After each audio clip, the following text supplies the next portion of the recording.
back. Let's go to Ashley in San Clemente, California. What's up, Ashley? Hey, how are you? Good. How are you? Doing all right. All right. So What's up? I'm wondering how I can better connect with women after being raised by a narcissistic mother.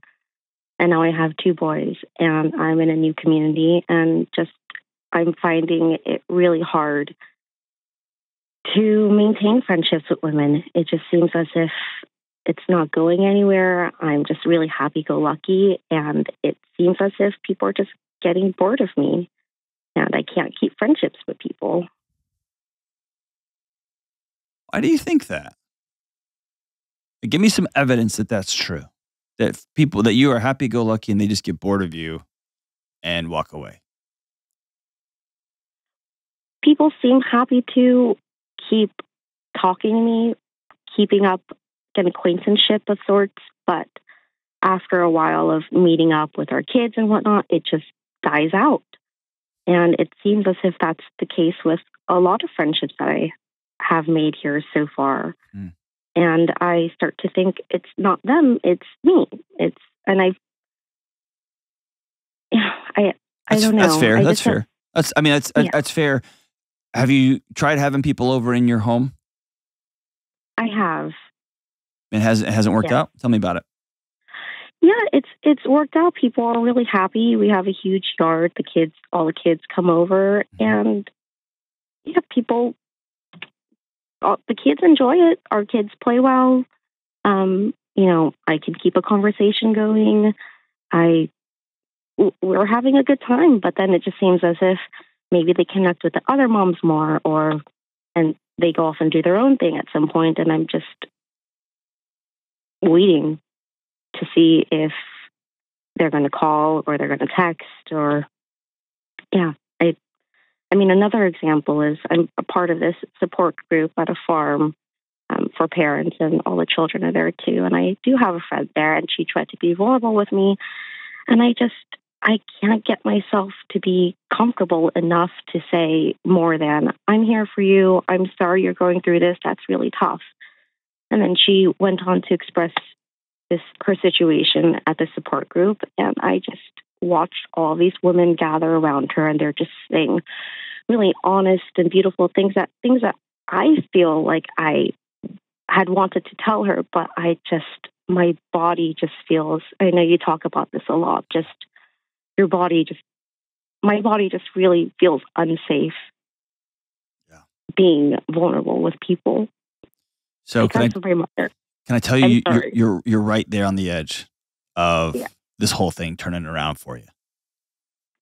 What you just said is really powerful. Hold on. I want you to know how far you come. You're talking years of counseling and therapy to get to right where you said, right where you just articulated.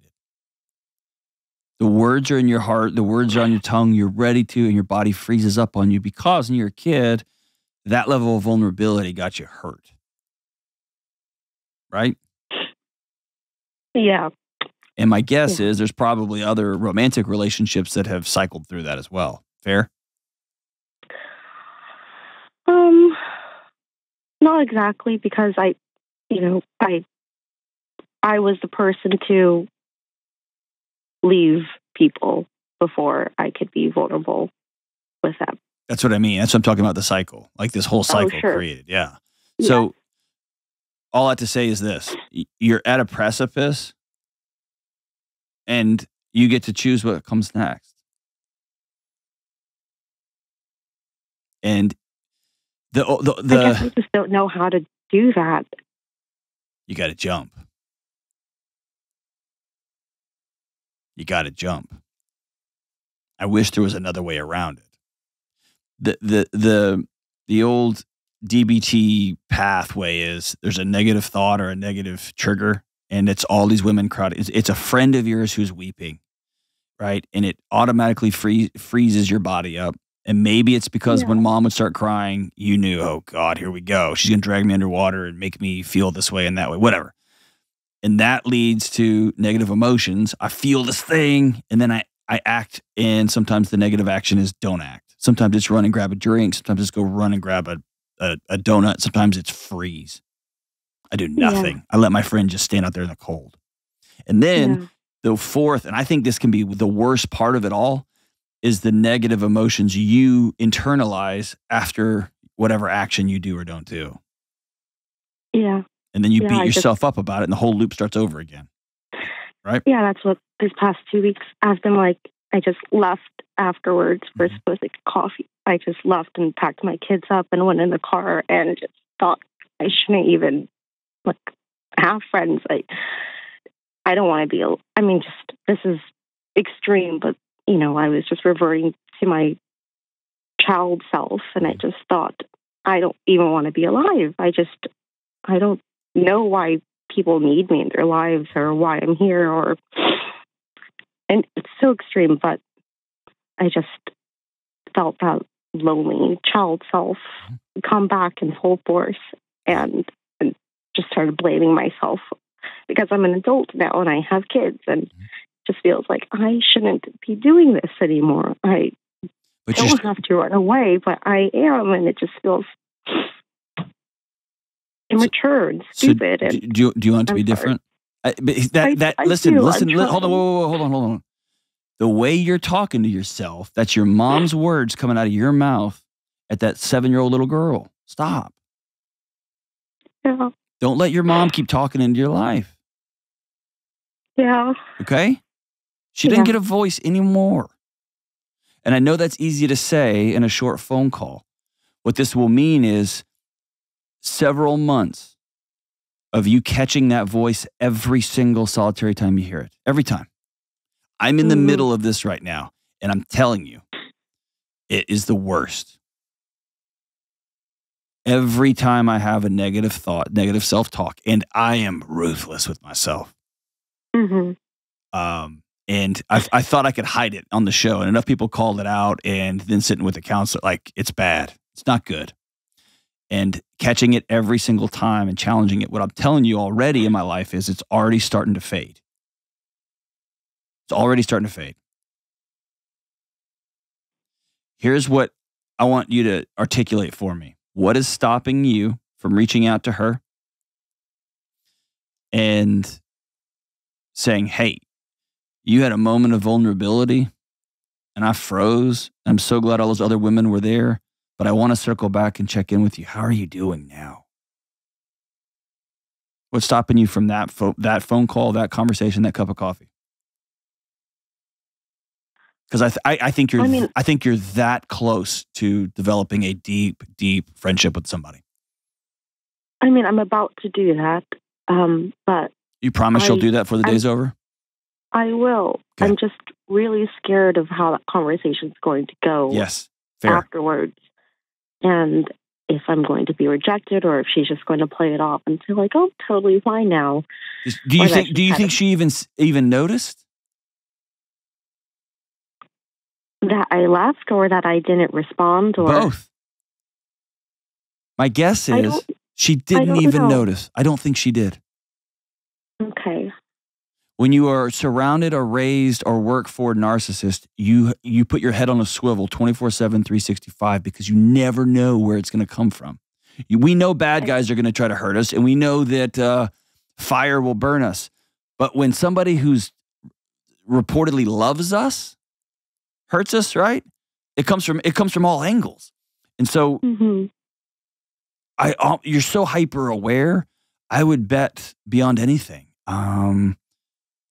that she certainly doesn't feel the same way you do about it. She's not sitting at home right now being like, "Oh my gosh, Ashley failed me. She screwed up so bad and then she just ran away." I almost guarantee you she's not doing that. Okay. And here's the thing. 100% of relationships are a risk. All of them. Yeah. I've been married for 20 years and we dated 5 years before that. Every day is a risk. Starting a new friendship is a risk. What does that mean? She could say, "Yeah, I'm good, man." Or, "You want to come over for coffee?" "No, I'm good. I don't want to hang out." And by the way, if she says that, she may have diarrhea. She may not be saying no because she doesn't like you and you're some weirdo. And so maybe the second or third time she says no, and then, okay, I get the message. This hurts. I'm going to be sad about it. And I'm going to go on. Let me answer a question you asked earlier. I think you have the opportunity to be such a powerful gift to your kids and to other women in your life. What you're hiding behind the garage door is so important for people. So important.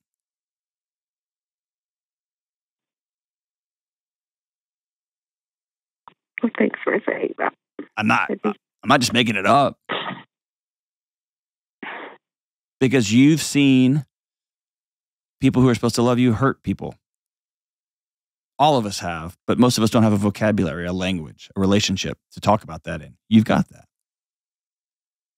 It's a gift. You can share that. I guess so. No, don't guess so. It is. It is. Okay. Listen, yeah. I'm terrified of heights with all of my life. Like for my whole life. I don't like getting on ladders. I don't like I just hate it. I hate heights. And then my boss, peer pressured us all into going skydiving. And there's like, no way I'm doing this. And then a couple of my colleagues instantly said, no, I'm not doing it. And I was like, well, then for sure I'm doing it then, because I'm still a middle schooler when it comes to peer pressure. And so I went and and the guy who I was tethered to, some big old tatted up smoke show, former Navy SEAL guy. And he looked at me and said, you're going to try to fight me as we go out the door. We're going out that door. The easier you want to make this, the better. And then he said these words, you just got to jump. And then I did. And I want to tell you, it was transcendent. It was just, to not get too cheesy, it was a spiritual moment. The whole world slowed down. Mm-hmm. Right?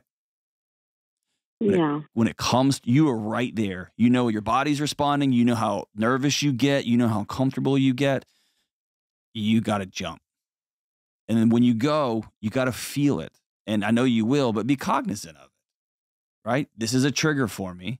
It's creating negative emotions, which makes me act a certain way, or it doesn't make me, but it propels me into a different kind of action. And then I feel bad about the way I just acted. It just goes on a circle, on a circle, on a circle. And any one of those points, you can jump in there and stop that cycle. It's awesome. My body's feeling bad. It shouldn't feel that way. Yes, it should. It should. My mom sucked. My mom was really not a great person and goofed me up from the get-go. Now my body's doing what it should be, but I really want friends. And this woman's hurting. I'm gonna lean in.